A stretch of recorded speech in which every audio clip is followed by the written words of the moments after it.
Good morning, good people. Nicolás Eliades here, coming to you live from the Blue Zone on COP In, COP Out for COP26.tv. As you can hear the hubbub all around me, people coming and going. There's negotiations today. The day has been much more, the feeling actually is much more subdued in these halls, but despite what you see. But at the same time, the activism has become far more active outside of the special action zone that they've created. You also see actions coming along. So I'm going to show you a clip of what I experienced as I was walking in this morning, just an hour ago. And this is what the day feels like. Have a look. So I'm entering COP. I'm off to my office of Lead and Project. And here, this is the type of protest you see on the inside.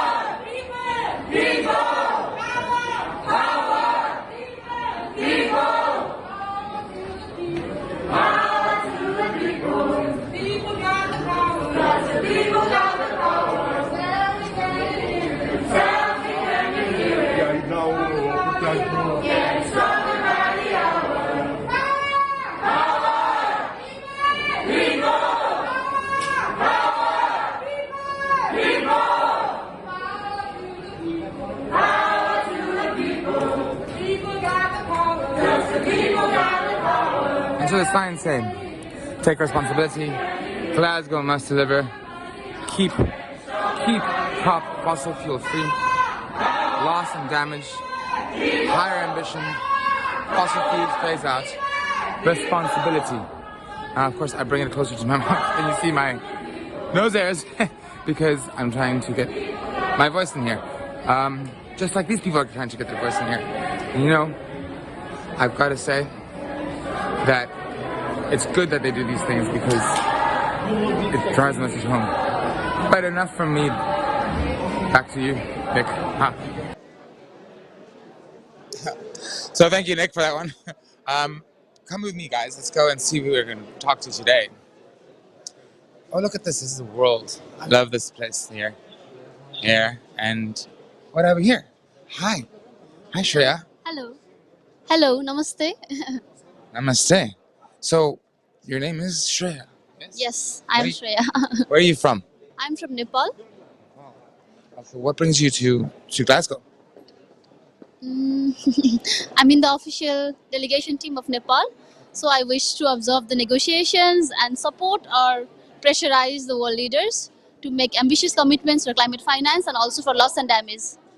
And that's very interesting because this week has been the week about loss and damage. What have you observed? Shall we take a walk? Yeah. What have you observed? In loss and damage? Yes. Like the negotiations, the agreements, like the way that it should progress, it's not being like that in the way.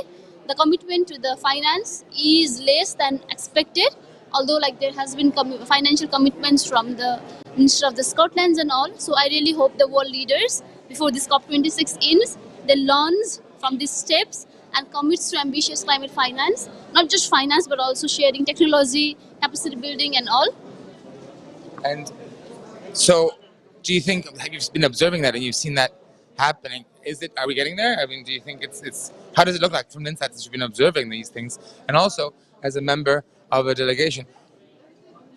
Yeah, I think like COP26 has been the biggest publicity stunt. Like it had made big headlines and all. It had 2 years of preparation, but also the results are not as expected. So it's just like one day. Like it's the COP26 is scheduled to end tomorrow, but we don't know that if there will be agreements in climate finance and all those things. So it is. I'm not very optimistic that everything will be turned upside down in just tomorrow. But let's be hopeful and let's see. And being a member of the delegation team, I feel like because during COVID also, the COP26 has more than 30,000 participants, but there is very less participation inside the sessions. In last year, in 2019, in COP25, I attended COP with the observer badge. Yeah. So this time having a party badge also, like it doesn't differentiate much. Oh, it doesn't. So you don't actually. Do you have a voice at the table? Can you stand up and say, "Hey, I don't agree with that"? Not now, not right now, because this is the first time I am joining the negotiations team. So I can observe and learn and feed in the statement that is being delivered, but I can stand up and say those things. Okay, so what does it? What does your day entail? Like, what does your as a observer, not observer, your party delegation? Yeah. How does your day look? What do you actually do? Like to be honest, I live a bit far from Glasgow, so like it will take 2 hours for me Oh. to be in the venue. So I had to wake up real early and be here in time. So when I get here, I try to attend the Youngos coordination meeting at 9. If that is not possible, then I will see the negotiations that is happening on. I'm really following the negotiations on loss and damage, climate finance, and the LDC's meeting for now. Wow, so that's a long day. Yes, let's say so. Tell me something. So, what have you noticed climate impact in Nepal? Yeah, like Nepal is a mountainous country, and our economy is mainly dependent on agriculture and tourism. So, and we live close with nature, and because of these things, we are very much vulnerable to the impacts of climate change. Even like the a study from Simor, it says that even if we are able to achieve the 1.5 degrees Celsius temperature rise, one third of our Himalayas will be melt. So you can imagine what kind of situation we are going through. Like climate crisis for us doesn't begins at 1.5; it is already worse for us at 1.1 global average. The recent example is the flood in the Melamchi, which has been in construction since the last more than 15 years, and it was supposed to provide drinking water to the people of the Kathmandu Valley. But now, like due to heavy rainfall of more than 3 days, it has been wiped away, and the people there, they has been left in misery. And it is also the epicenter of the earthquake of 2015. So, like these are just a few of the examples that we are going through. There are lots of examples like this in Nepal. You know, I saw a movie recently that I saw you in it. It's The Weight of Water, right? Yeah. By Deej. Yeah, these are Nilima. Tell me about this film. Tell me a bit about it. Yeah, like I think I am very much thankful to both Nilima and these, because they made that documentary, and it really shows that how we are impacted, and it doesn't only shows like how we are impacted by climate change, but also like how we are impacted by the carelessness of our national governments and the results of unsustainable development plans and policies. The film, it portrays three different stories. The first one is it shows like how a little girl who was in school, and when returning she was taken away by the flood. And the second one shows that how a woman had to travel very much long distance to carry water, and because she has went that far, and because the children were engaged in the playing, the boys of there, they were a bit less engaged in criminal activities or in drugs or in other kinds of things. But now the flood has washed away the fields, and also like it shows like how we are impacted, and also like it doesn't just show the vulnerabilities, but also like how the communities are reviving again without the support of the government, peoples, and all. Like they're doing it by all by themselves. So that film seems like it covers several aspects of climate change in different realities. It seems like in Nepal, it took away the life literally of a little girl and a family, destroyed a family. Secondly, you had the story of women and gender issues again that intersect between climate change and gender realities. And then also the idea that children and their livelihood and their lifestyle and their capacity to develop without being influenced by drugs and stuff can also be impacted by climate change. Yes. That's pretty incredible.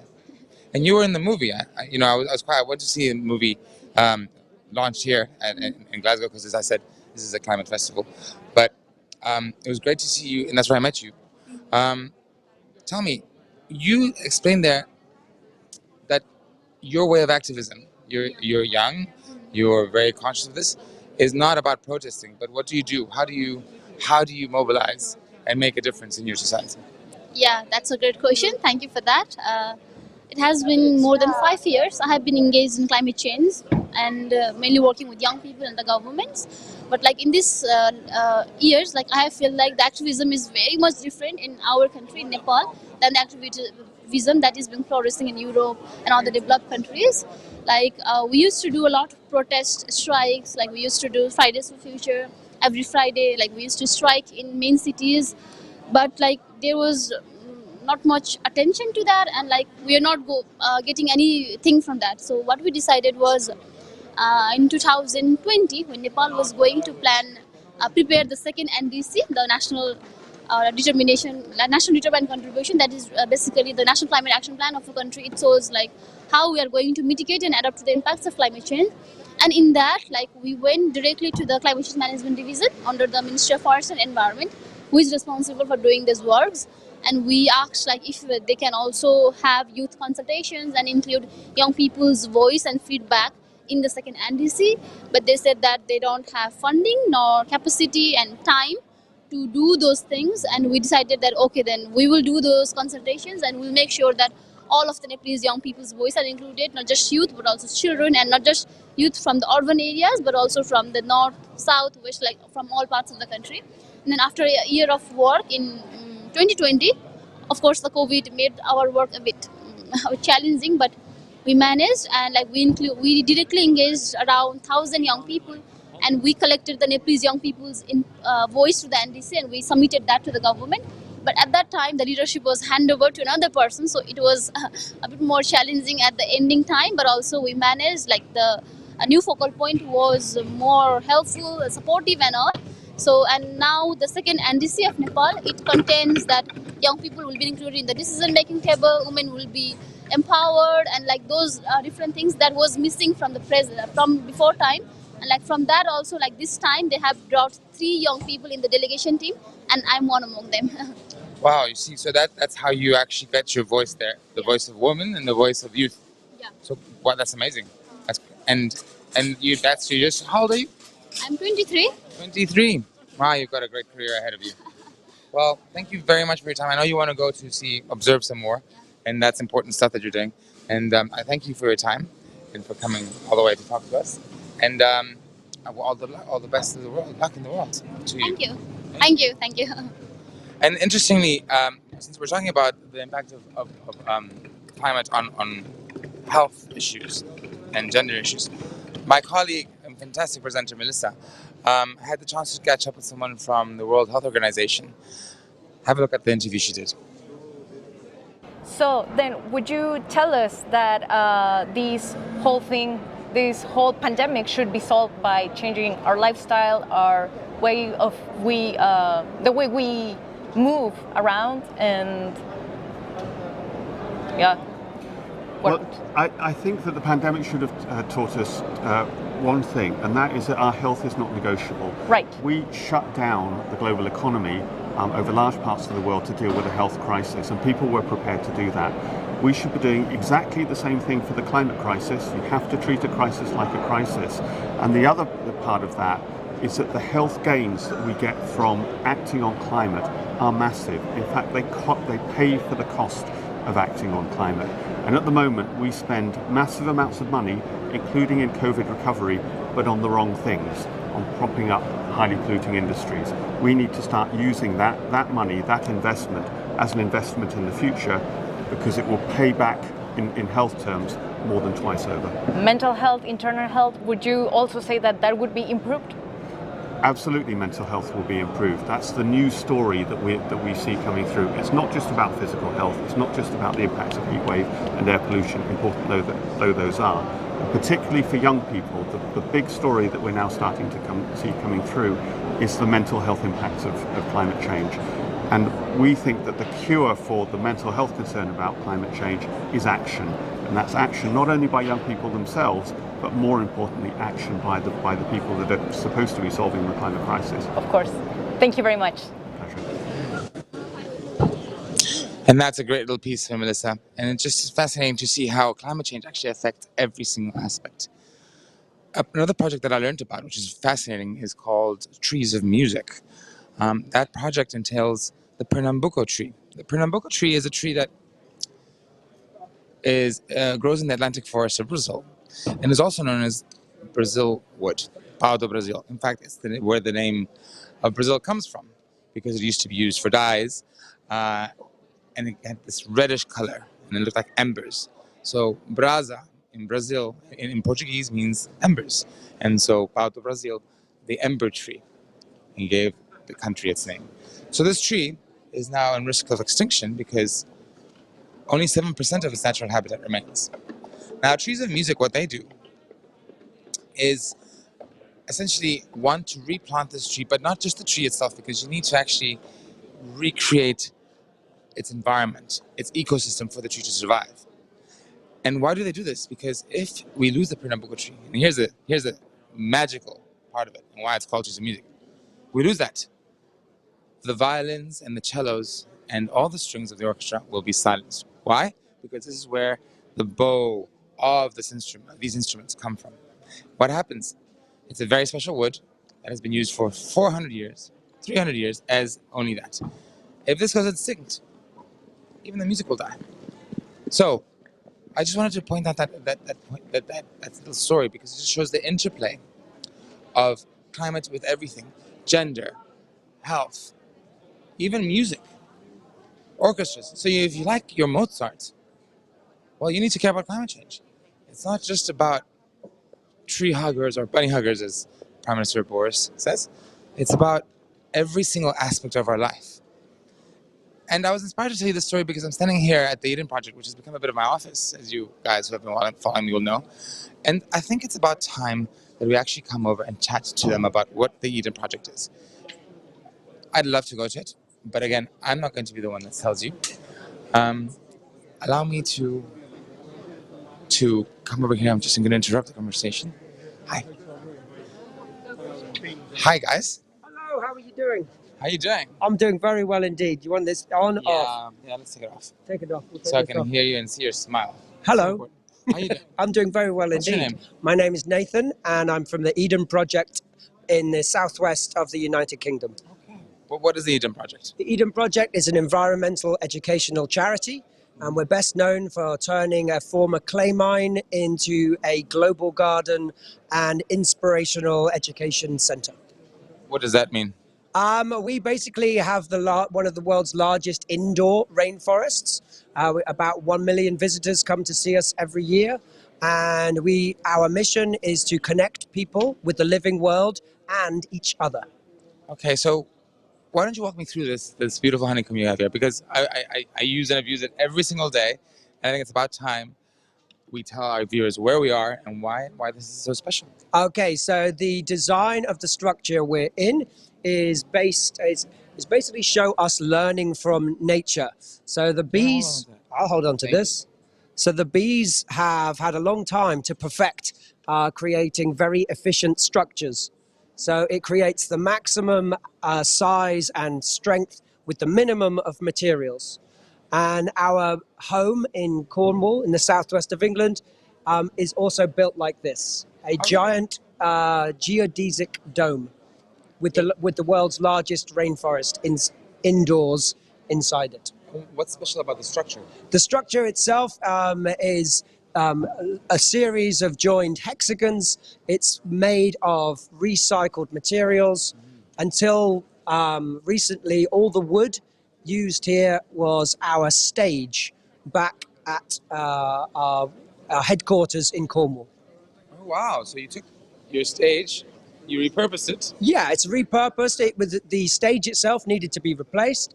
And so we lifted it up, created this modular structure. It's been designed by architectural students. It won a design competition. And this is the first time it's been used. But it will be reused many, many times after this. It will go on tour to various locations. So let's go on a tour of the stand itself. What's here? Okay, so the way Eden Project communicates with our visitors and our guests is to fuse science with art. And so we work out the story we want to tell, and then we talk to leading scientists to make sure the story is up to date and is true. So we want robust, up-to-date, factually correct stories. But then what we do is different, is we invite artists to then make the story more emotionally engaging. So people care. We want to touch people first in their heart and then their head. And we think this way around is a more effective way of creating behavioral change. So one example, the carbon story is just up here. We say that carbon is not the enemy. There is not too much carbon in Earth. There is just too much in the air. And to demonstrate how plants and forests play a major role in capturing this, we have created this automata here. Let me just get a bit closer to it. Yeah, so here you can see plants capturing carbon from the air, putting it into their own bodies and into the soil. It's by an artist called Paul Spooner, and it makes stories which could otherwise be a little dry and maybe just academic, and make people curious, make them smile, but also to bring these stories to life in a way that, we figure it's more effective to be using art and science, a cocktail of the two. What other ones? Which is your favorite one? Okay, if you come over here. Yeah. So this one also by the same artist called Paul Spooner. This one here shows that all the animals and the people, they're all connected. The air that they breathe and the food that they eat is entirely dependent on plants. Underneath you can see the bellows pumping. Inside them we have little balloons up and down, so they are really breathing. And showing that for every breath we take, every mouthful of food we eat, we owe the plants. We cannot live without them. So how does this sorry, I'll take that back. How does this project work? So you have these biospheres that replicate the Earth's ecosystems. Yeah, basically we show three different climatic ecosystems. So we have the humid tropics, known as our rainforest biome. This is the largest biome at our site in Cornwall. And here inside it, we show 4 types of rainforest. We show tropical island, we show Southeast Asia, West Africa, and tropical South America. But also we have a large display of tropical crops. So the foods that we eat, we grow cacao. For instance, we have cacao pods. Yeah, show me one of those. Just here, grown in the UK. Wow. Not many people have a cacao plantation in this far north, but we do inside our rainforest biome. What do you do with it? Do you make chocolate? We have turned our cacao beans into chocolate on site, very small amount, because it's not a huge plantation, but mainly we will cut it open and use it to display, to show many people. Rather than harvest everything at once, we would have nothing to show our visitors. Sure. So it's mainly for display and education. We also have oil palm growing, we have sugarcane, we have pineapples, we have coffee plantations growing, we have many different spices showing there, and cashew nuts. And so many people eat cashews but have no idea there is a fruit connected. It's a revelation to many of our visitors to see this, and that it smells and can, if they're ripe, taste delicious. So what's the reception like when people come there? They must be marveled by seeing this in the UK, you know? It is. We've had a very good reception, both in the media and from our visitors. It's like it is jaw dropping when people come in. We've worked very hard. Many people, many very clever, hardworking people have joined together to work with nature to create something that inspires, and it is almost like a cathedral of dedicated to forests and ecosystems.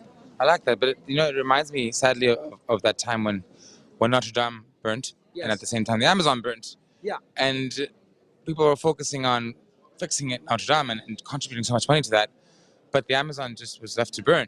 Sure. So, what is there? Is there a message of climate change within your organization and talking to that, like conserving that cathedral that nature gives us? For sure, climate change is central to our message. So our message is basically, our mission is to connect people with the living world and each other. Is what we do. So climate change at the moment is one of the most important stories that we're engaging with. It influences all of our work and our storytelling. On site, as we have an ambition to be not just climate neutral but climate positive by the end of the decade. To do this, we have just finished drilling our first geothermal well. So we have drilled into the rock 4,000 meters, and the ground is very hot, 160 degrees centigrade or thereabouts, and it will provide all our heating. Now we know there is enough heat, we will drill a second hole.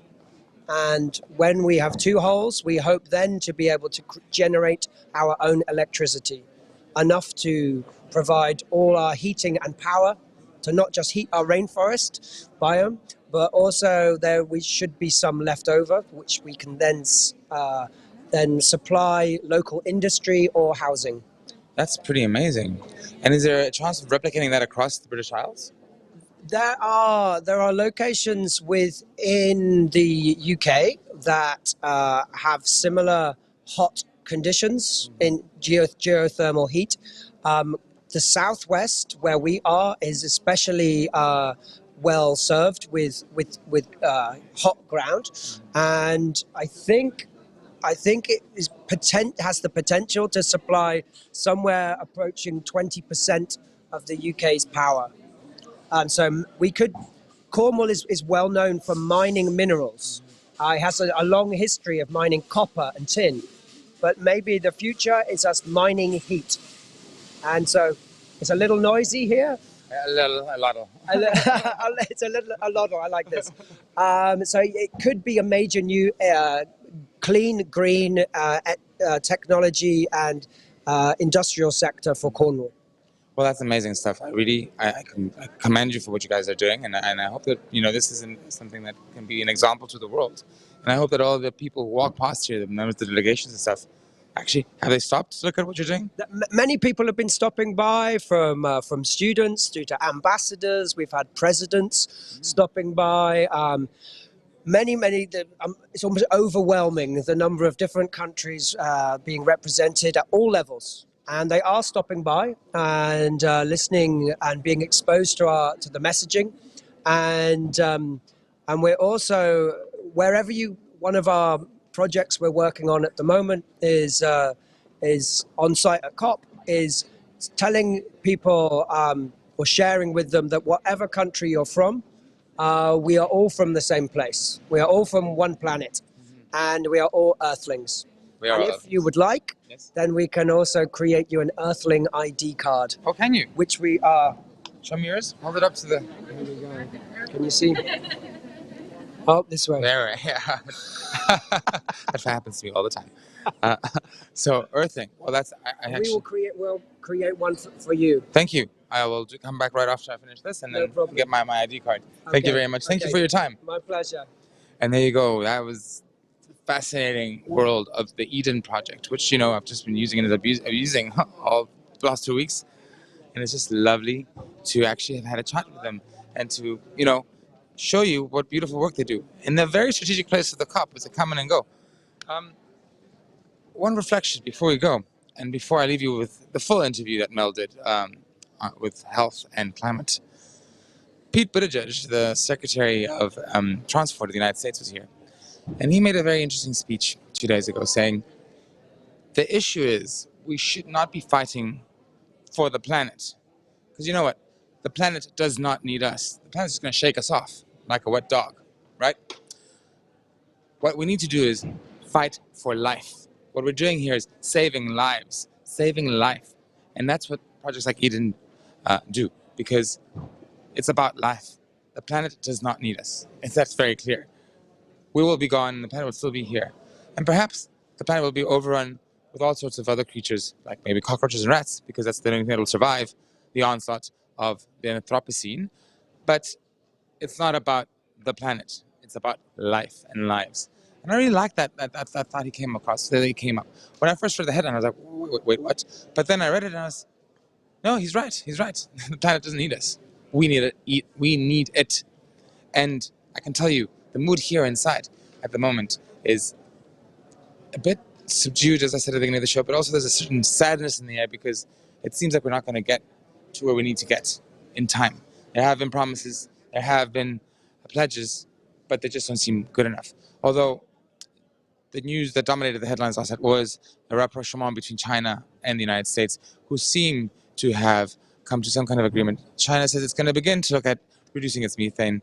But of course, the elephant's not in the room, literally. Russia and China, who didn't really participate as much as they could have, is sorely missing because they're big polluters. So as we come to the end of this COP, we'll see if it overflows into another extra day. But I can tell you from inside, that excitement, that buzz that was here last week is no more. And with that, I'll leave you with Mel, and this brings an end to this morning's edition of COP In, COP Out. Hello, welcome back to COP26.tv, and today I am here with the excellent Dr. Diarmaid Campbell-Landrum, specialist on climate and health from WHO. Hi, and thank you so much for your time today. It's a pleasure. So, Dr. Diarmaid, we know that we are in a climate crisis. We know all the effects that this has on human health. What have your eyes seen about this crisis? What have you experienced with your own focus, with your own perspective? Well, from my own perspective, we do look from the global level, and for many years we've known the evidence of the health impacts of climate change. But I think what's different now is that we're hearing the countries and the most affected people coming back to us and telling us their problems. So we support countries to look at the health risks from climate change, and they're coming back to us saying this is not a research thing, this is not something you're telling us about from Geneva, it's something we're experiencing on the ground. So we've heard from people, including here at this conference, about the devastating health effects of extreme weather events, cyclones in the Pacific, drought in Madagascar, and even things that we were hardly aware of before, such as the mental health impacts of climate change. So we're hearing from populations, and particularly from young people, who are massively concerned about, for example, in small and developing states, that their states will go underwater. Now, you can imagine what that does to the mental health of a young person, to think that their home will be destroyed. And the other part of that is they're extremely frustrated that they are feeling let down by the lack of ambition and lack of commitment of their leaders. And that is also affecting their mental health. The real story was these NHS cyclists who were cycling from London to Glasgow, and they cycled over about a week. They stopped in cities, usually children's hospitals, in cities up to Glasgow, accompanied by pollution pods, which is an art exhibition showing the experience of experiencing different levels of air pollution. And in different countries, right? The different pollution levels, of course. Exactly. So from relatively, some of the cleanest air that we have in Scandinavia to highly polluted cities, including in the UK, but even more polluted cities in rapidly developing economies. And I had the opportunity to volunteer to ride like a prologue to that, which was to ride from Geneva to London with a prescription. It was a healthy climate letter signed by organisations representing 46 million healthcare professionals. We had it hand-signed by our Director General, by Dr. Tedros, representing all health, basically global health, and a copy of our report also hand-signed by him with a message to the President of the COP here. So that's what I brought from Geneva to London, handed it over to the NHS cyclists, had a wonderful day cycling with them, and then they took that on to Glasgow. but I think it is through going through that kind of experience, making a personal commitment that I'm going to take the time to do this. And it was very much about, as I said, backing up the rest of the team, because I knew that I had to be there on time to hand over to these wonderful healthcare professionals. Otherwise, I'd be letting them down. Right. So the other part of that is that although it was hard work, it was fantastic. I had a great time. I had a great time cycling on my own, and even better time cycling with the other people. And for me, that's a bit of an analogy for action on climate change. That it is hard. There are things that we have to change in our lives in order to be able to make the shift to a cleaner, healthier future. But on the other hand, those things are actually really positive. I felt it was really positive for me. It's definitely positive for global health to make the changes we need to do to cut greenhouse gas emissions. The health gains are massive. So it may be tough at the beginning, but it's absolutely worthwhile, both for the planet, but even more for us. Exactly. It's about understanding that what we're really doing when we get in a car is actually the issue is not whether you get in the car or not. You want to get somewhere else. You want to transport yourself around to see people, to access services and so on. And there are better ways to do that. And so one of the things that the pandemic should have taught us is that there are different ways of doing things, and protecting and promoting health should be absolutely central in that. So in some ways, it may not matter if you're walking, if you're cycling, if you're using public transport, but you should, I think, be thinking about just what's the best way to get around for your physical health, for your mental health, but also for that of others. Any last words, recommendations, message that you would like us to have for young people, for adults, for the planet? Well, I think particularly for young people, I have to say we always have to thank the movement of young people, which has, over the past couple of years, it has made a difference. It is really that pressure, that moral voice saying, stop with the blah, blah, blah, we're watching you, has changed the conversation. So that has to be kept up. I would say the young people have already done their bit. They've made themselves very clear. It's up to the rest of us now. That is just the request, the very clear request. We can't ask any more of them. It's now back on us in our sort of older generations who have some level of influence to make these changes, because it is personal now. It is personal for everybody around the world. Going live. Hi. So, I said I was leaving, but then I ran into two very interesting characters on my way here, towards the media hub, and I thought, hey, Vlad, who is our producer, and that's the person that makes the magic happen, along with magnificent people who are behind the scenes, working night and day to make this project possible. So first of all, shout out to those people. But anyway, ask Vlad, dude, we need to actually interview these people because they're part of our family. And it turns out they're Extinction Rebellion activists who are inside the COP, the Blue Zone, who have come to observe. And let me introduce you to them. Yeah, Hi. hello. Hi. What's your name? My name is Promise. Promise. Yes. And you are? My name is Faithful. Faithful. Yeah. And you guys have come from? Nigeria. Nigeria, both of you. Yeah. Okay. Let me just stand in the middle so we can all be in the picture. Come here. Come here. Actually. So, why did you come and when did you come? Okay. I was here last week. Just a few days after COP started.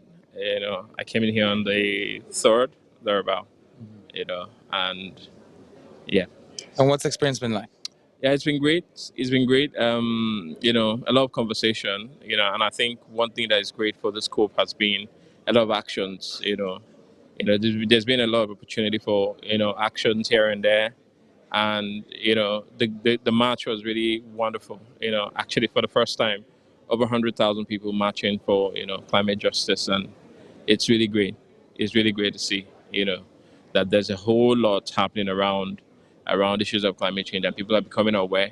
And then there's a real demand for change from government and all that's involved. And how's the experience been for you? Yeah, it's been great. It's been great. It's been good. The promises made to Africa needs to be kept.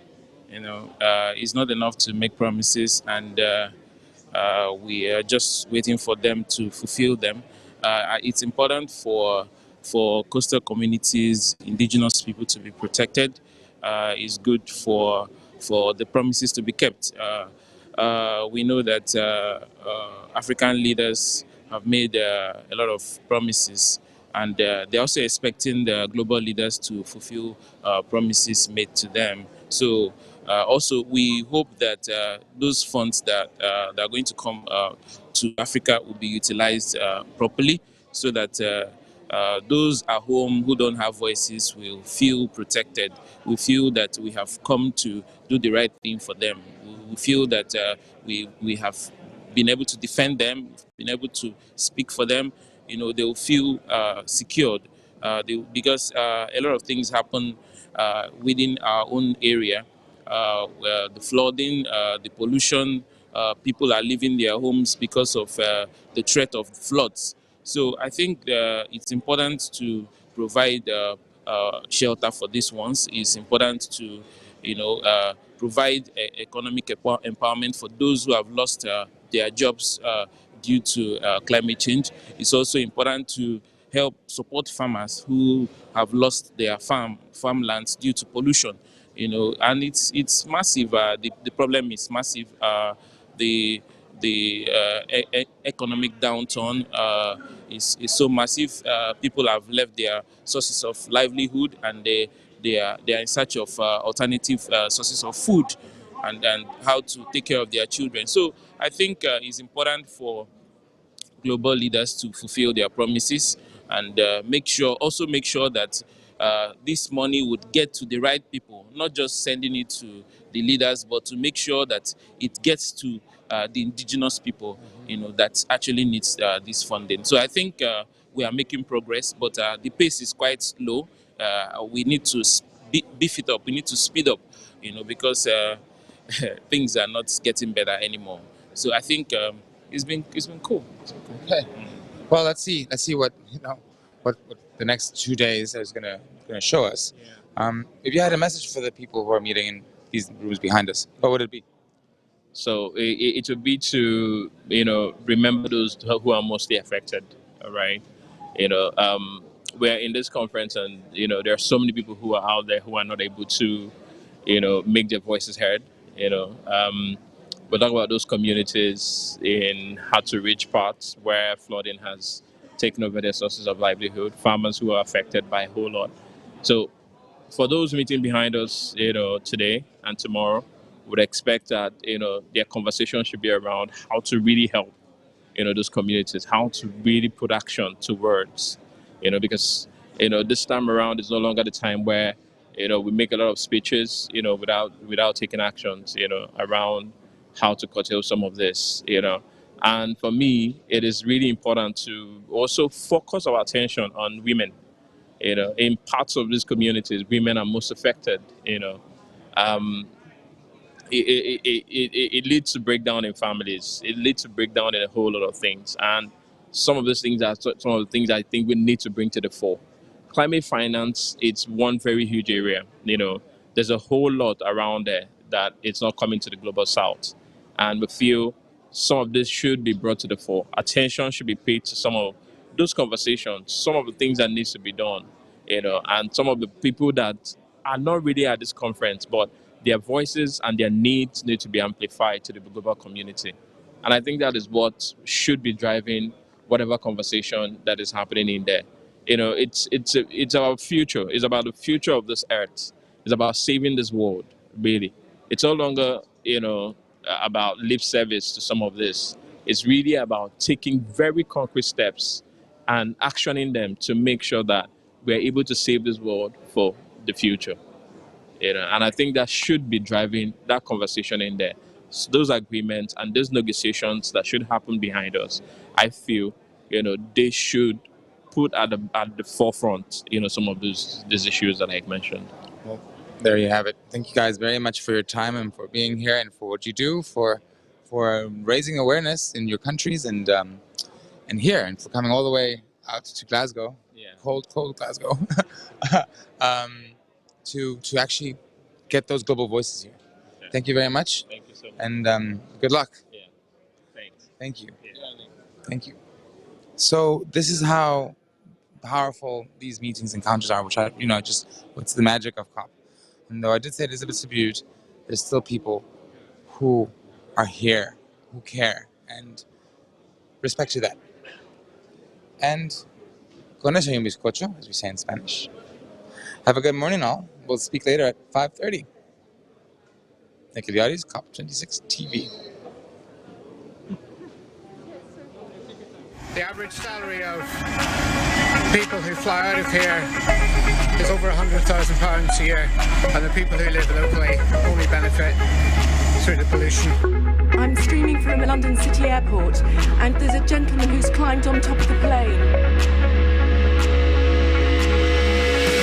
In 1984 I did both Summer and Winter Paralympics. Didn't need lots of athletic prowess or strength. I couldn't believe that I actually pulled it off. And then I got my phone out and I started live streaming. Okay, here I am, on top of a fucking aeroplane.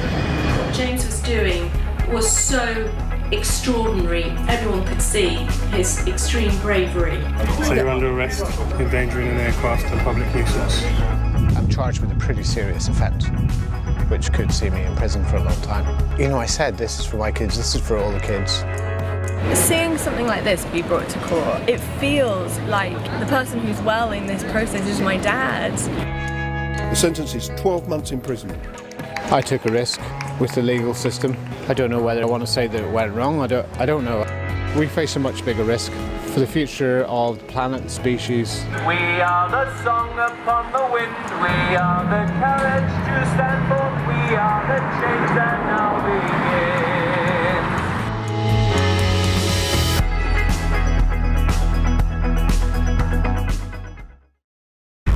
The climate crisis and its devastating effects are everywhere and undeniable. Communities least responsible are most affected. These are just a few stories from the front line of humanity's greatest threat.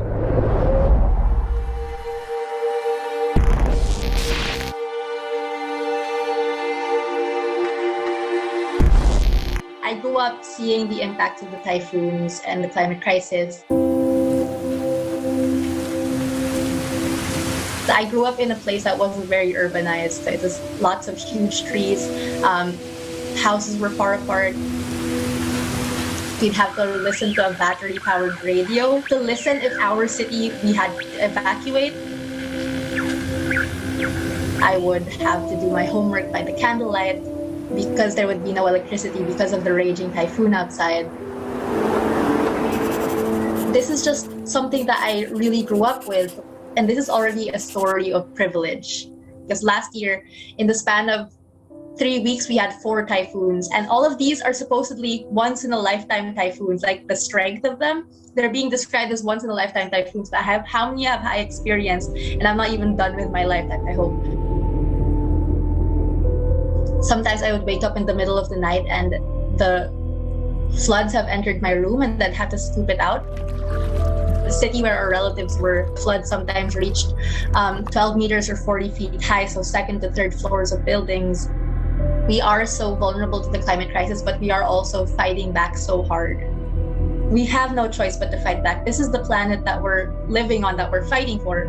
I have this privilege, quote unquote, to choose to become an activist, while there are people who are forced into it almost because the consequences are worse. And in a way, we don't have a choice either, because the climate crisis and the climate emergency is here, and we've seen that so clearly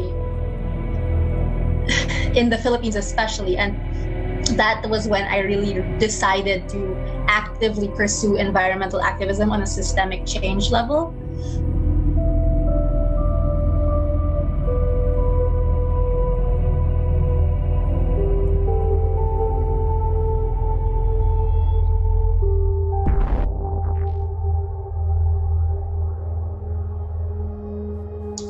Actually, by the time it was raining, it had to be the dry season. But then now that it has to be a wet season, it's dry.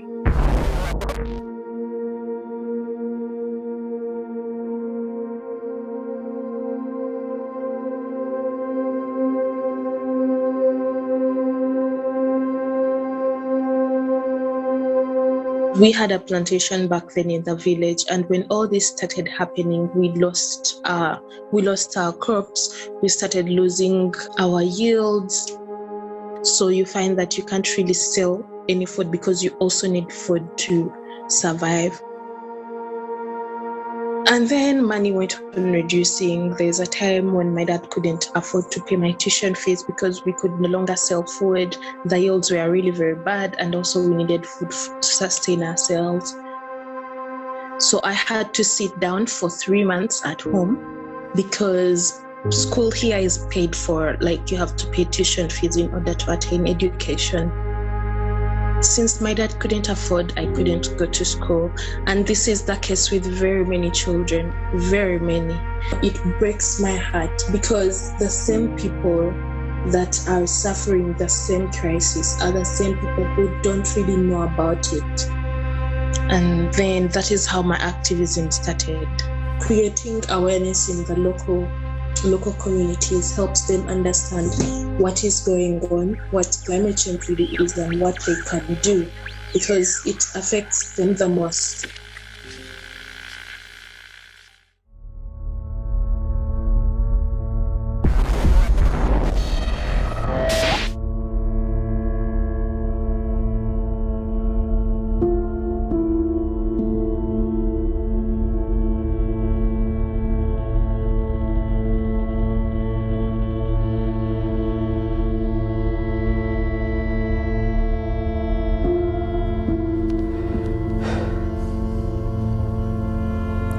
Rosa, you, I, and the rest of us only met recently, but it feels like it has been so much longer.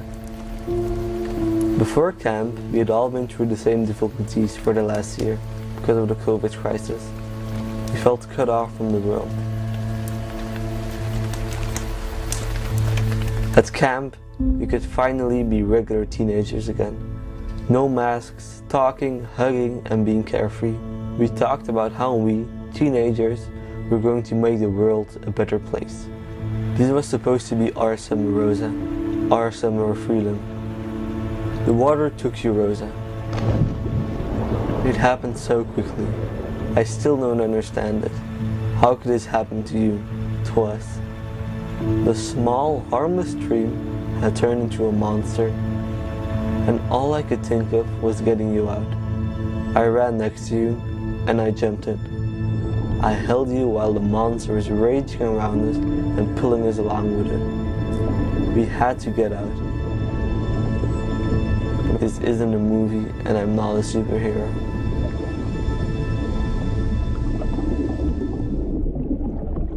I'm just a 14-year-old boy who tried his best. I'm sorry, Rosa. I wish it wasn't true. I will never forget you, Rosa. None of us will.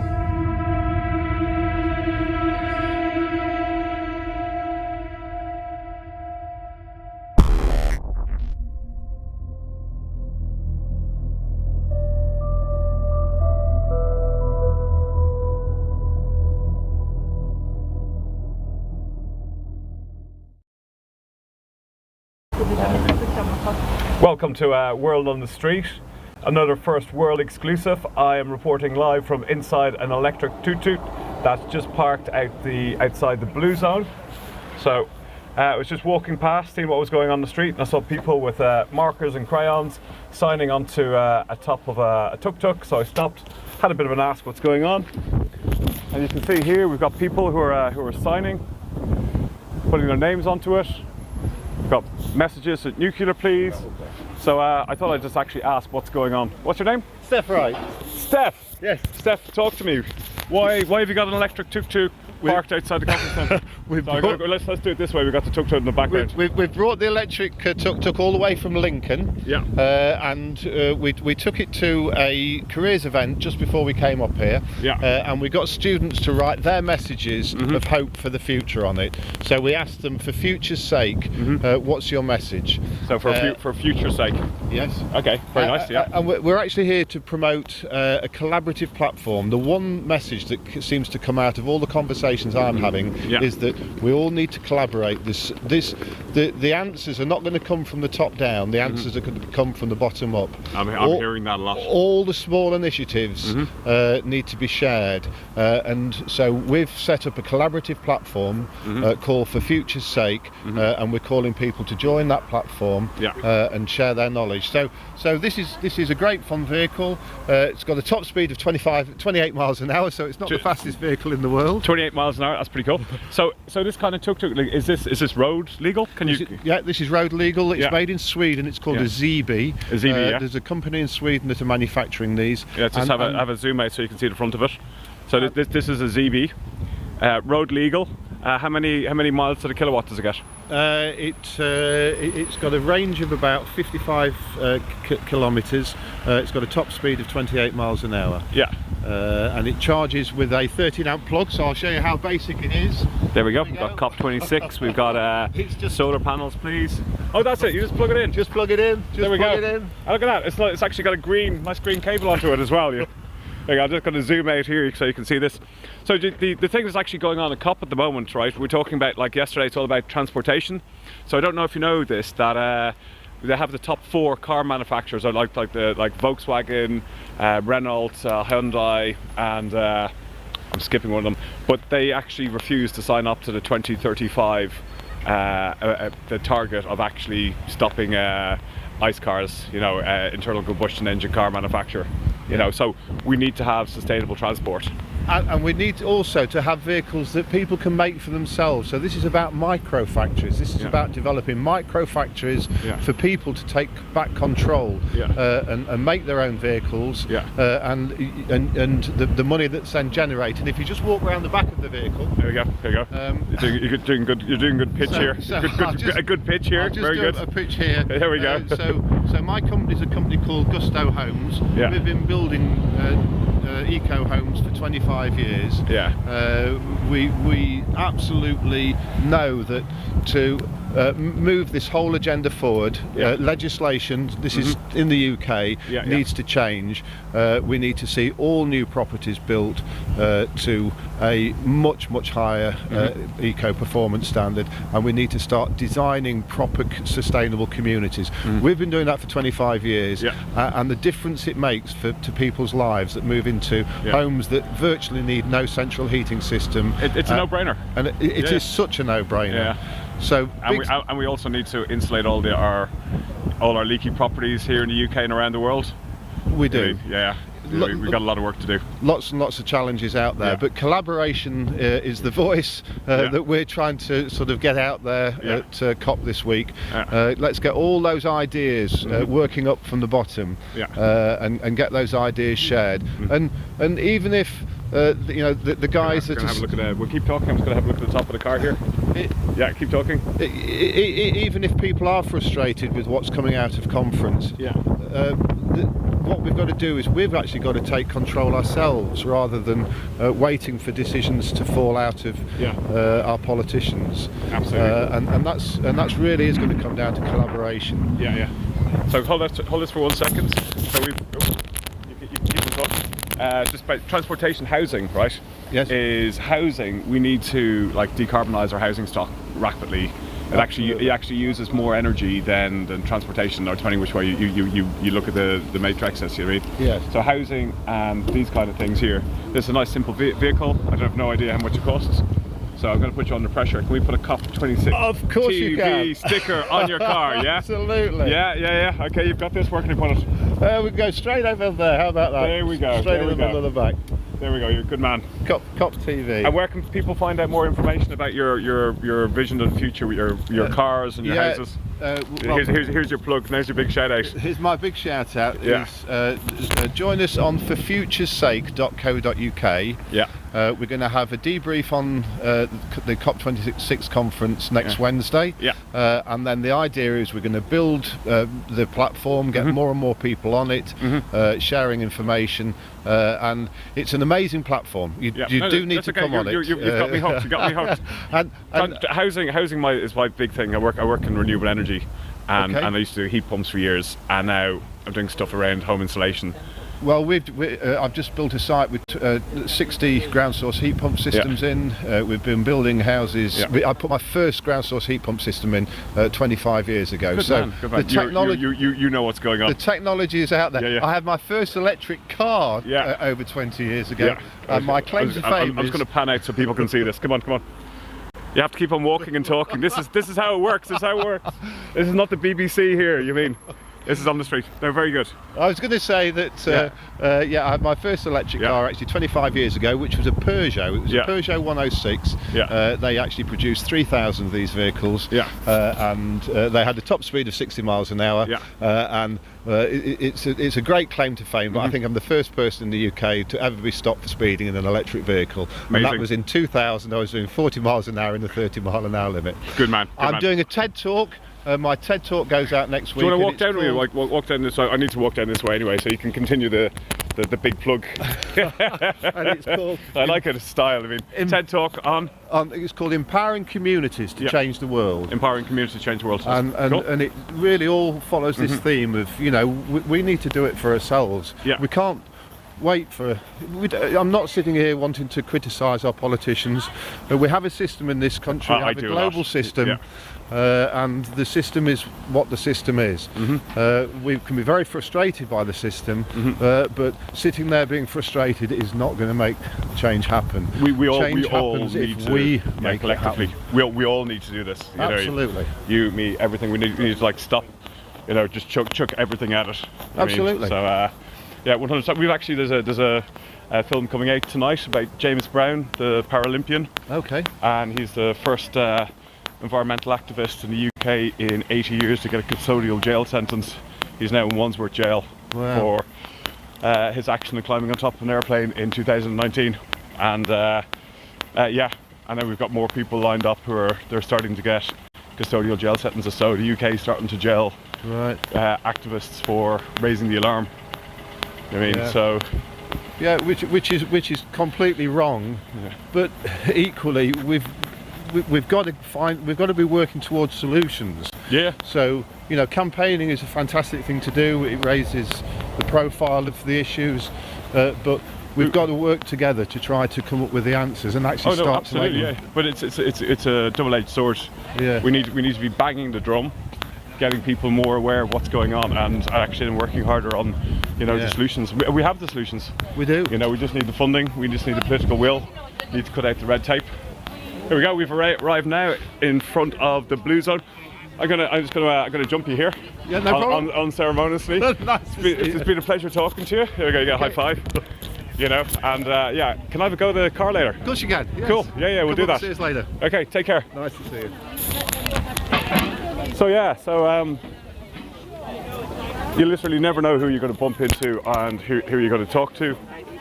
One of the things that's going on here, there's so many different kind of side conferences that are going on. We've also got things. We're going to show you a little video in a little while. We went to a thing called the Ice Lab, which I'd never heard of before. Oh, we have a die-in going on here.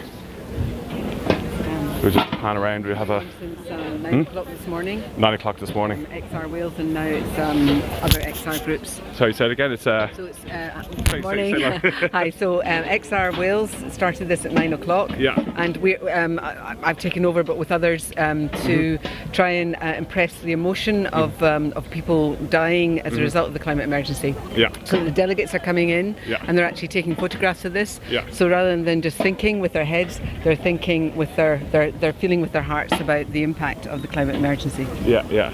And so we have different aspects of the impact of the climate emergency. Yeah. We have pollution. I'm just going to just press my little magic button here. And okay, so we have pollution, death from asthma and respiratory diseases. This has already been happening in Britain, of course, not just in the global south or elsewhere. So we got about 40,000 people in the UK dying from air pollution. From air pollution. Yeah. So this is something that's real and happening and needs to be addressed immediately. Yeah. Drought, lack of water. I think that's well documented throughout the global south. It's awful. Yeah. And Sudan, Chad. Madagascar. We have famine, starvation caused by crop failures. So these people, what these corpses represent are the real people who are already dying from the various things like suicide, despair as farming becomes unviable. So people who are committing suicide, they feel they failed their children. Their children are hungry. They can't do anything. They feel powerless. So this suicide is actually a huge problem now in India. India. It's unbelievable the amount of farmers Really, killing in India in themselves. particular, And you can imagine They've a got lot of it is small holdings. Small holdings. They feel that they're in despair. Skin cancer, excess exposure to sun, where that is something that is already happening. And then this is possibly, well, not. It's one of the huge threats is war as a result of diminishing resources. Water. Water and water crops. This is going to become real in Britain as well as particularly in the global south immediately. And then finally flood. We've all been, everybody in the UK knows what that means. So what this helps to do is to make it real and not just a matter of data where we have a blizzard of data coming out every day. But this helps to make it real about the impact on people's lives. Yeah, absolutely. You're actually not saying you're missing, but like also like the spread of diseases. Yes, we've got disease as well. It's another card. Sorry. Whereabouts is that gone? We're missing. Yes, we're missing. Oh, here we are. I think I've learned quite a lot about the spread of diseases. Disease here. Oh, sorry, migration and migration or burning. Well, it's okay. We were talking about it, you know. So, as I was actually speaking to these doctors before about the spread of zoonotic diseases, but from animal to animal to humans as we actually destroy their natural habitat. That might be. Let me see this latest one. Oh, there we go. Heat and disease. And then I think we've got the one on virus as well. Pandemic, death from spread of. Pandemics. So there's an actual increase with the spread of like the of these diseases jumping from the animal kingdom to the human kingdom, and it's actually increasing. So as we keep on like destroying their natural habitats, they come more and more come in contact with humans. So, but this is a very, very powerful action. We have had delegates taking photos. I don't think many delegates have ignored this. The majority have taken photographs. And so the hope is that they will actually start to think through what the impact of the climate emergency is, no matter what data they're given or what persuasion they're trying. And we have 500 delegates from the fossil fuel industry who might not be persuaded. But it's very hard to ignore. No, very, very, very hard to know. You know, might just have a quick chat with one of these doctors. Can I have a quick chat with you? Sorry? Can I have a quick chat with you? Sure. Yeah, I'm gonna go and get some. That's okay. How you doing? Are you a doctor by any chance? I am. There we go. What kind of doctor are you? I'm training to be a cardiologist. Cardiologist. So cardiologist is what? Heart. Heart. Okay. And sorry, what's your name? Sarah. So Sarah, why are you standing outside COP26 with your scrubs on and a sign highlighting the climate crisis? Because the climate crisis is dreadful, and the global leaders aren't listening, and they're not doing enough, and we need to stand up, and we need to say on our behalf, we want you to do more. And as a doctor, we like talking to people and educating people about their health, and so I'm here in scrubs in that capacity saying please do more. Very good. And I spoke to your colleague just there before on the march, and we were talking about the Lancet, the medical journal that's coming out, and there was coming out like a lot of articles about climate change and breakdown of the biosphere and being the biggest threat to human health. So so you've got the very top publications from the medical world coming out highlighting this. And now we're seeing doctors on the streets. Just wondering what you think about that. Oh, noisy. So a huge number of deaths are related to climate change and pollution. But certainly where I work, we don't recognise it as a cause of death. We don't discuss it. We don't think about the direct impact of climate change, and we need to start doing that. We need to count deaths that are related to climate change. And do you think there's a growing sense of awareness within the medical profession about this, or is it like it's very much on the fringes? I think it's still on the fringes. Yeah, if I'm honest. Yeah, I think it's still on the fringes. So, well, look, keep up the good work, Doc. Okay. And yeah, it's a very, very powerful action that you're doing here today.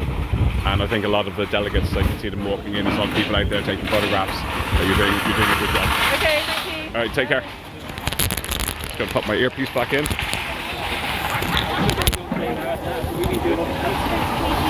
So we've also got here, we've got COP26 plastic pandemic, which it is a pandemic.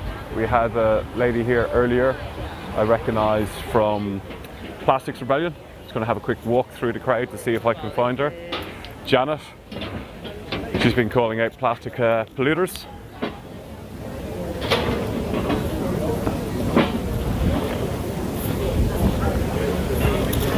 So we'll walk through the crowd here. At least it's a nice dry day today. So yeah, just to let you know. There's a poster at Oceans 2020. Oh, we've got oxygen. It's also the question is oxygen buffering atmospheric oxygen. If it is, it's a huge issue. We're running out of air, oxygen. Well, it's just if oceanic oxygen is buffering atmospheric use, it's going to accelerate the loss of oxygen in the oceans, and that will be a huge issue. If the oceans go anoxic and you get hydrogen sulfide emission, then you will get degradation of ozone with risk of UVC incidents. And a guy somebody did a paper on extinction events, and most of them were associated with ocean anoxia.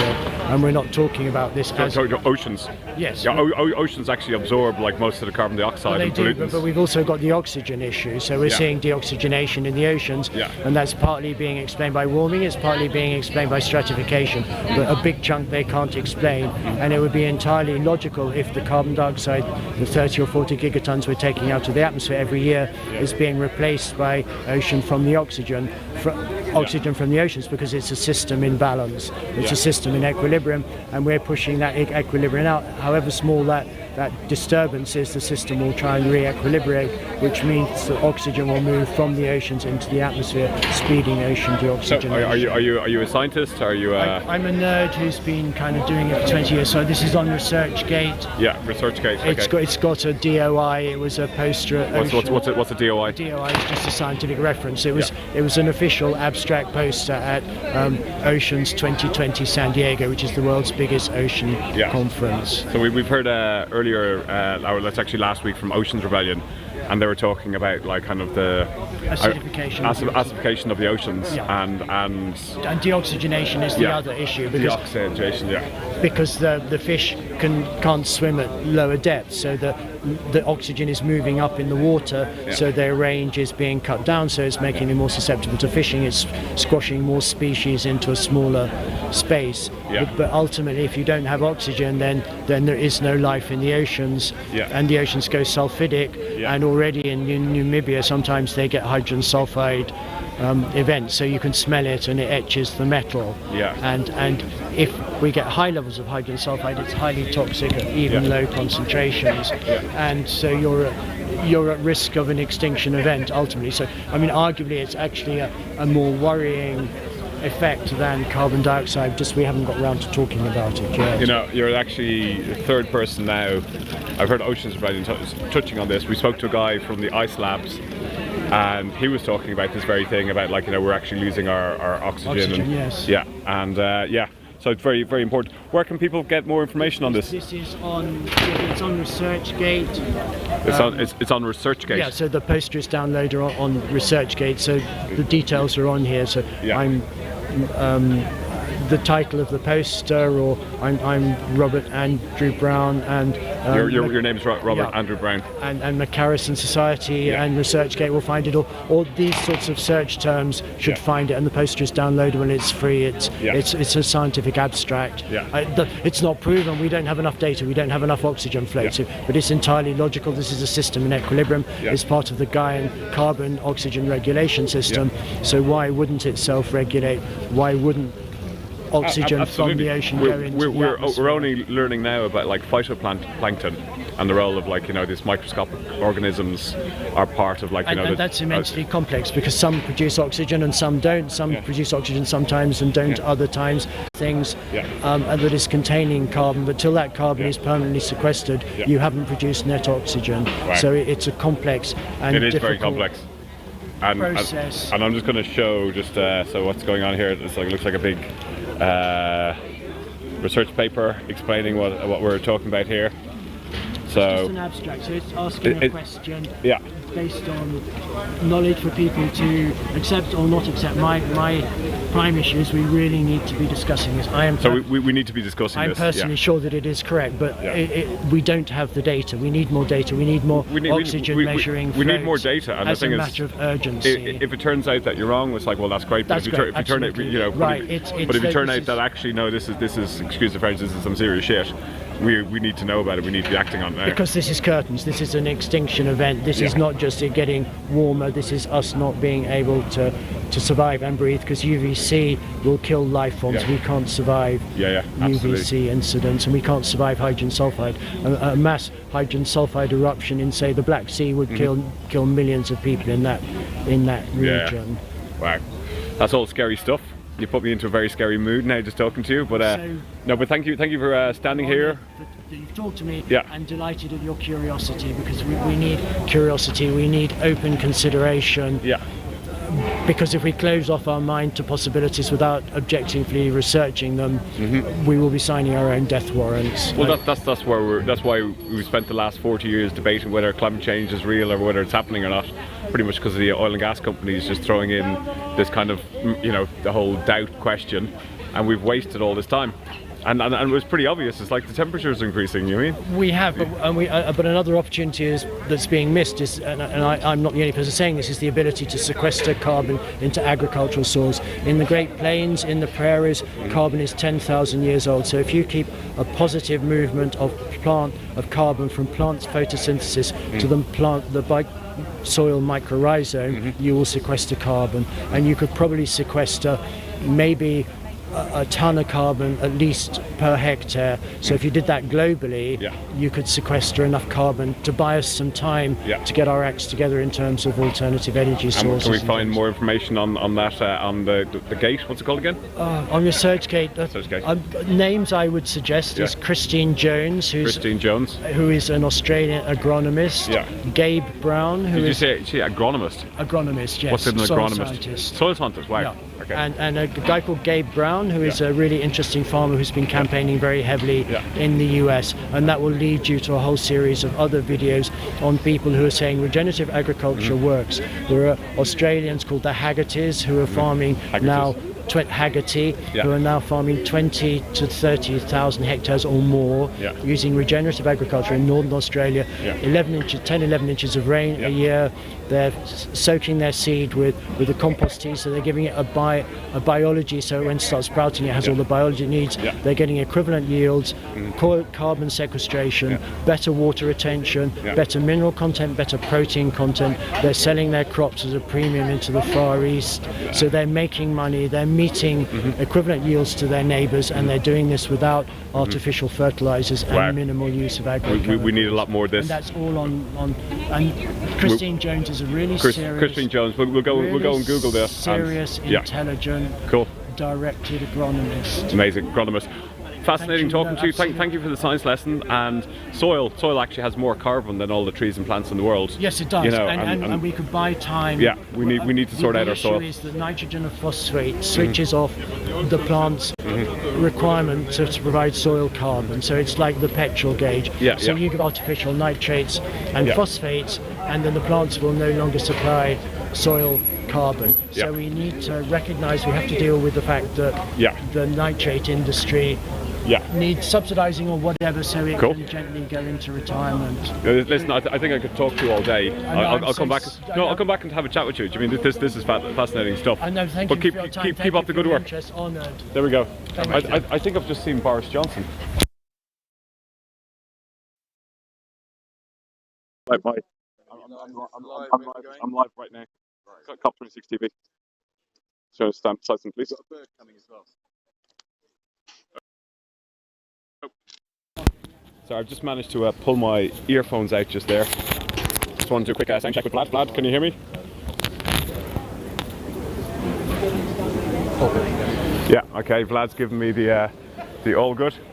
In fact, where's he gone? Where's Boris Johnson gone? There he is! Oh, there he is! There's Boris Johnson! There he is! There he is! Biffle.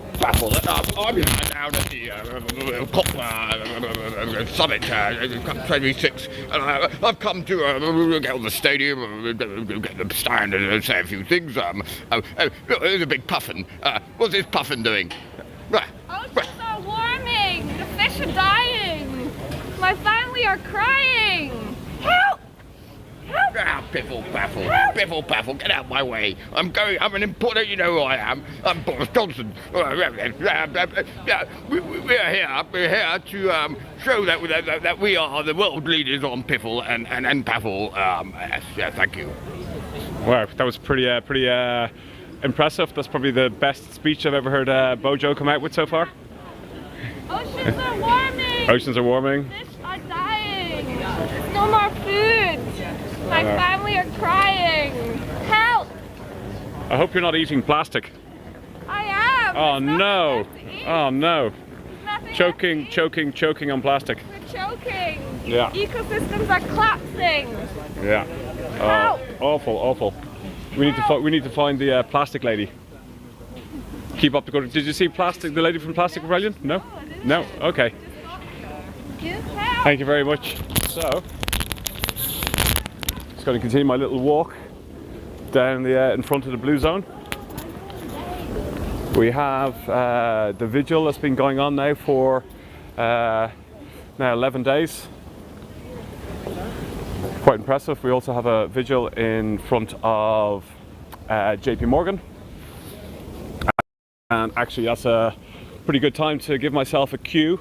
We're going to go back in time. I'm going to go back to the streets outside JP Morgan Chase, where there was quite a lot of protesters yesterday, and we had a lot of protesters from Native American tribes from Oklahoma, Texas, and they were there highlighting the fact that the amount of money from JP Morgan Chase that's going into fossil fuel extraction is over 380 billion since signing the Paris Accord, and it's destroying their native lands and also the lands up in Canada with the Keystone pipeline and the destruction of Alberta for tar sands.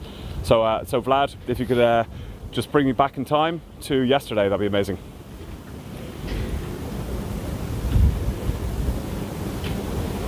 Oh, it hasn't worked. Sorry, can you remind me what clip?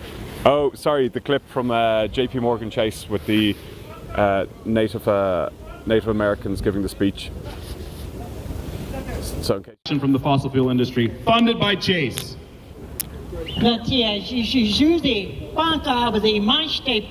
Oklahoma.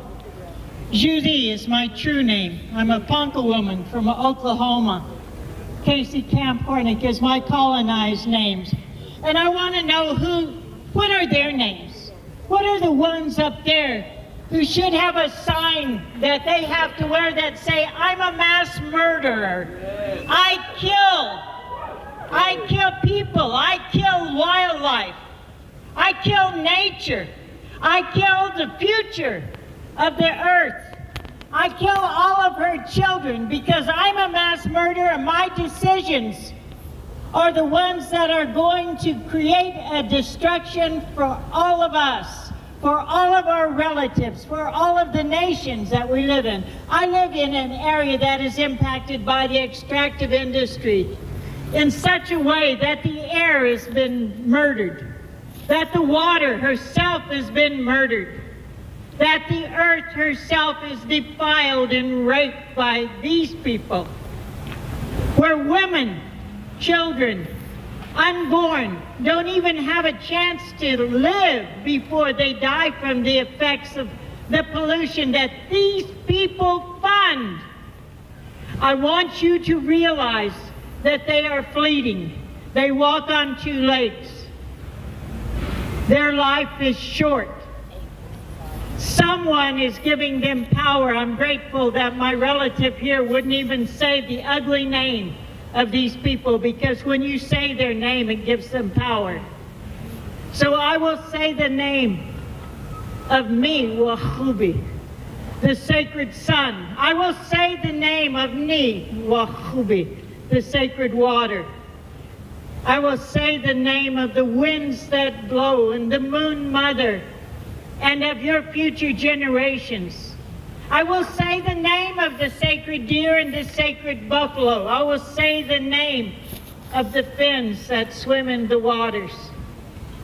I will say the name of the ancestors that they've killed. I'll say the name of every woman that has been raped and murdered in the name of the fossil fuel regime coming into our territory. I will say the name of the unborn who can't even make it to birth because their mamas don't have good water, good food, and good air to breathe. Each one of you wearing a mask today, say thank you to them, because this is going to be our norm. Not only these pandemics because of the misbehavior of humans who refuse to live within the natural laws, but because we're going to not be able to breathe the air that they leave behind. We have to say no to carbon trading. We have to say no to net zero. We have to say no to any of those false solutions at this UN, United Nations. Oh my goodness. Ariel was saying the other day, and I learned something, that for every indigenous person here, there were 2 from the fossil fuel companies here. And who did they get to meet? And who did we get to meet? Those decision makers, they call themselves, don't have the idea. All of us could walk in here right now with the wealth that they think they've accumulated, these murderers, these mass murderers that go down in history with Andrew Jackson, with Hitler, with Bolsonaro. And if we grabbed what they called riches, it's in the form of plastic or paper that we can't eat, we can't drink, and we can't breathe. Realize what the value is.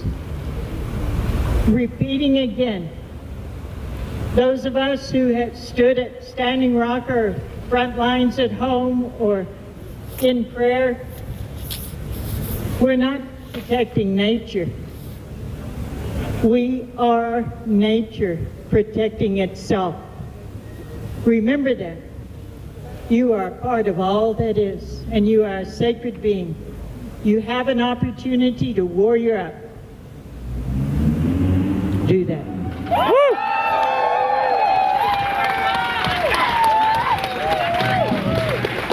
We are nature! We are nature! We are nature! We are nature! We are nature! We are nature! Before I leave, you put somewhere here because Sabah is part of Borneo. So we're going to say Sabah. Sabah. Sabah. Sabah is part of Borneo. Yeah. Okay. And Sabah is in Malaysia. But is Sabah hello? Yeah. Sabah hello.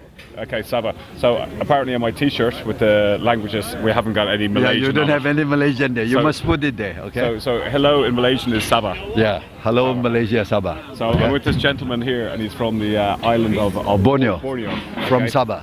Where the orangutans are. That's right, the orangutan is here. Okay, so why are you here, COP? Why are you standing outside the entrance of the Blue Zone? Well, you know, the COP is the main event of the world now. Yeah. Okay, they talk of everything about conservation, preservation, global climate change. Yeah. So I'm here to tell you that we are doing a lot of work in conservation in Sabah, Malaysia, to protect the trees there, so that there is no more logging.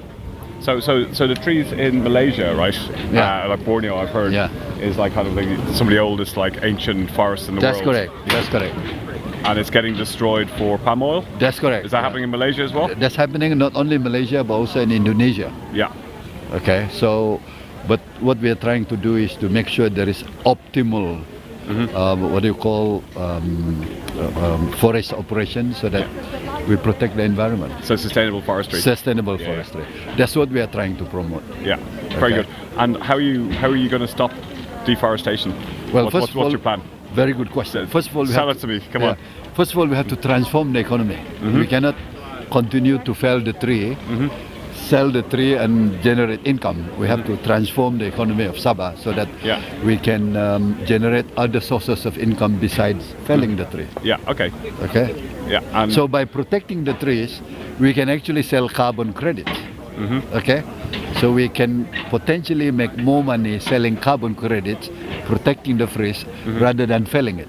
So is this what these guys in COP are talking about? They're all talking That's about correct. Like, they're talking about carbon markets, That's carbon right. credits. That's right. Do you know that by protecting the forest properly, you can actually generate more income than felling it? And at the same time, you protect the trees.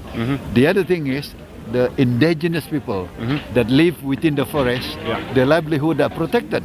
Yeah. You see, so forest conservation is the best business model. Yeah. Okay. So, and also. And that's what I'm involved. No, very good. Very good. That's what I'm involved. Okay. Promoting forest conservation, sustainable development, protecting the indigenous, preventing erosion, okay, and minimizing deforestation. And protecting the orangutans. And protecting my grandfather orangutan. Yeah, that's right. Have you heard of a tree in Borneo called the Arn tree? Of course, yeah. How do you know? Are you a forester? Or? No. Just just I hear about these various different things. Oh yeah. Do you want to tell them about an Arn tree? There's plenty of what I call endangered species. Yeah. You're talking about one of the endangered species. Yeah. So we have to protect that. Yeah. And that's why forest conservation is picking up in Sabah now, especially. We want to make sure that the future driver of the economy of Sabah is not just felling the trees, but what I call a sustainable economic development. That's what we need. Yeah, that's what we need. Definitely. Okay, listen, I'll let you... That's going to come out in the TV? Oh, no, it's already gone out. Already gone out? Yeah. Okay, that's good. I'll give you a COP26 TV sticker and you can have a look at it later. Yeah, 100%. Here you go. That's good. Oh, you are also... There we go. Thank you. This, we're doing a little bit of it's sales. all about sustainable development. Yeah. Where is it gone? Got my little thing of stickers. When will just it here. come out? When will it come out? It's already gone, so you can actually go and you can watch it onto YouTube later. Oh, is it? Yeah, put that on your... YouTube. There you go, put that on you there. Okay, that's good. There you go. Look at that. Good. All right, okay. There we go. Thank you very much, man. I appreciate that. Thank you. So so we've got at least we get segment of my... There we go. Take care. You. How do you say thank you in Malaysian? Terima kasih. Terima kasih. Oh, that's very good. Terima kasih. Okay. All right. Take care. Bye-bye. Take care. All right, okay. So this is literally just walking on the streets, chatting to people. Oh, that's what you do. Yeah, and you get to meet people from. You watch it on YouTube, and you get to literally meet. What is the site? You've got it just there, COP26 TV. All right, take care. So this is like literally just outside the blue zone. You just stop and you can just like literally chat to anybody, and everybody's got a story of why they're here, and it's all for the same thing. So yesterday we were talking about the fact that they're talking about transportation has been a big issue. We've had 4 of the largest car manufacturers in the world not agree to the 2035 target, which is pretty horrendous. We see the guy around the corner with a little tiny tuk-tuk that can fit, squeeze in anywhere, and really economical and very light. You know, it doesn't cost very much to run, which is quite good. Also, the big thing going on is America, the USA and China are now talking about having their own carbon deals and their own negotiations going on. So we'll probably hear a little bit more news about that. But there's a lot of like elitism that actually goes on here. So we've got the delegates going on into the blue zone, and they are getting wined and dined by people from the oil and gas industry. And this is a huge problem. The fact that the people are sitting around the table in there discussing how to keep global warming below 1.5 degrees, which we know is actually not going to happen. So we're actually going to smash through that. So like, it's heading towards 2.4 degrees. This is the latest information from Climate Tracker that came out analysing all the negotiations, which is pretty much a death sentence to millions and billions of people around the world in terms of all these things you see right behind me here, all the different ways it's going to affect humanity and everything that we share the planet with. So I was going home the other night, about 4.5 miles north. I'm staying in Human Hotel, getting put up by a very nice lady who's opened up her home for people like me on the streets. And lots of people in Glasgow and Glaswegians have allowed people to stay with them from all around the world, because accommodation here is horrendously expensive, which is like really nice of the people to actually do that.